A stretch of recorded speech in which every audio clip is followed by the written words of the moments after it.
কেমন আছেন সবাই? আশা করছি ভালোই আছেন। আমিও খুব ভালো আছি। নতুন একটি ব্লগ নিয়ে আপনাদের সামনে চলে এলাম। দেখুন সকালবেলা উঠে আমি সবজি কাটতে বসে গেছি। আর এই যে এখানে এঁচোড়টা কিনে নিয়ে এসেছিলাম, ফ্রিজে রেখে দিয়েছিলাম। একদম কচি। শীতকালে যে এঁচোড় পাওয়া যায় আমি জানতাম না। মানে বাজারে গিয়েছি, দেখছি যে একটা মাসি এঁচোড় বিক্রি করছেন, তার থেকে আমি এঁচোড় কিনে নিয়ে এলাম। আর নিয়ে এসেছি চিংড়ি মাছ, এঁচোড় দিয়ে চিংড়ি মাছ দিয়ে করব। তাই আমি একটু ছোট ছোট করে কেটে নিচ্ছি, কেন সকালবেলা তো তরকারি করব, সকালে সবজি করব এটা দিয়ে, চিংড়ি মাছ দিয়ে, তাই রুটি দিয়ে খাওয়া হবে।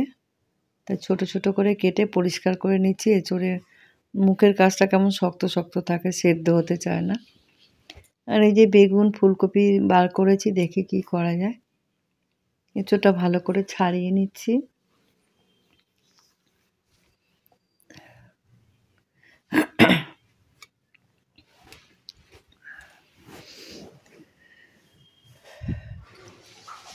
সবজি কাটা আমার হয়ে গেছে। এখানে করলা কেটেছি, এখানে শিম আলু মূলো সব কেটেছি, আর ওটার মধ্যে এঁচোড় কেটে নিয়েছি।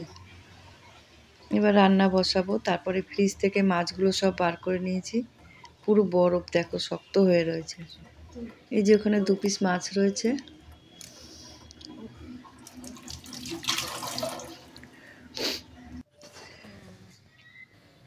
চিংড়ি মাছটা ছাড়িয়ে নিয়ে, অনেকগুলো চিংড়ি মাছ নিয়ে এসেছিলাম, অল্প চিংড়ি মাছ ছাড়িয়ে এখন ওই এঁচোড়ের মধ্যে দেব।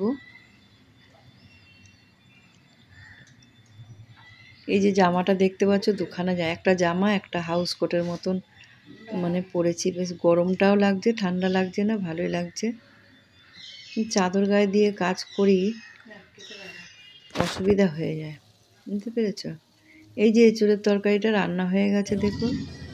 তারপরে নিয়ে এসেছি এঁচোড়ের, কালকে একটু তরকা ছিল, সেই তরকা দিয়ে মুড়ি দিয়ে খাচ্ছি।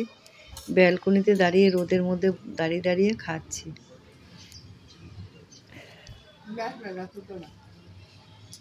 জামাটা কিন্তু ভালোই লাগছে।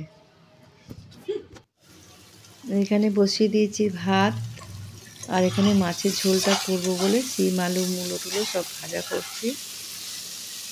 এই যে মাছটা ভেজে রেখে দিয়েছি। এটা কি মাছ আমি জানি না, শীতকালে বেশ এই মাছটা বেরোয়, পাওয়া যায় খুব। একটু ধনেপাতা দিয়ে করব। টমেটো দিয়ে দেবো।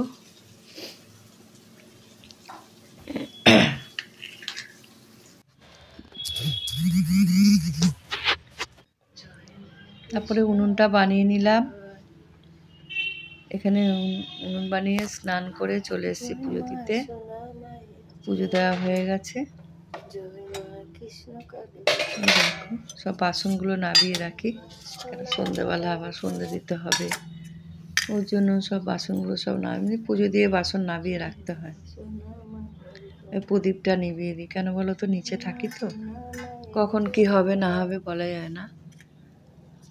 ঠাকুরের প্রসাদ খেয়ে নিই। বাতাসা দিয়েছিলাম আজকে ঠাকুরকে।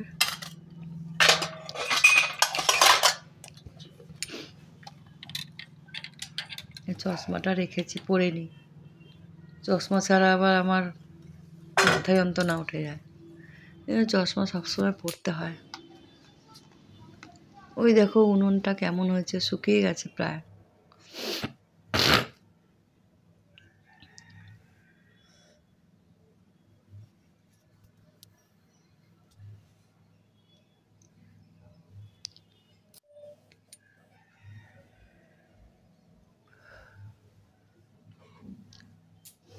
আর চুলটা কাটা হলো না, একটু মাথাটা আজড়ে নিচ্ছি।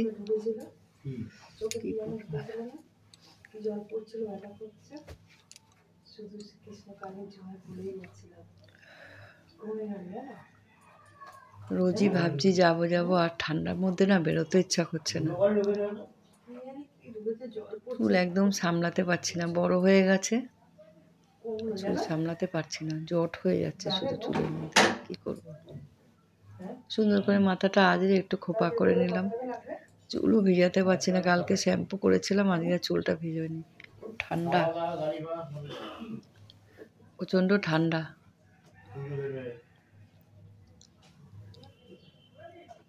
মুখে একটু ক্রিম মেখে নিই, শীতকাল তো। আমার এমনি শীতকালে না প্রচণ্ড ড্রাই স্কিন। দেখি কিছু একটা মাখা যায় নাকি, এটা গ্লিসারিন নাকি মাখলে নাকি মুখটা ভালো হয়। দেখি কিনে নিয়ে আসবো, গ্লিসারিন কিনবো।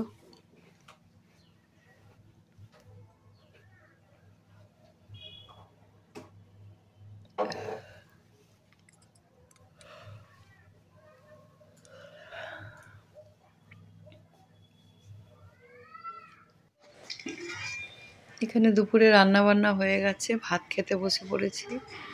এই দেখো এখানে মাছের ঝোল করেছি, এঁচোড় করেছি, আর খাওয়া নিয়ে বসে পড়েছি দুপুরবেলা। ভালোই লাগছে খেতে, খারাপ লাগছে না মাছের ঝালটা। এঁচোড়টাও খুব ভালো হয়েছে। এই যে সন্ধ্যাবেলা চপ নিয়ে এসে, চপ ফুলুরি আলু চপ দিয়ে মুড়ি দিয়ে একটু মেখে খাবো, অনেকদিন পর খাচ্ছি। আলু বড়া তোমাদেরকে তো দেখাই যখন খাই, অনেকদিন আগে এনেছিল। মানে এই চপটা বললা, আমাদের এখানে নিরামিষ চপের দোকান আছে, সব রকম, মানে তুমি যা চাইবে তাই পাবে, নিরামিষ, সব নিরামিষ। কোনোদিনও ওরা পেঁয়াজ টেয়াজের করে না, তাই আমরা মাঝে মাঝে এনে খাই, ভালোই লাগে।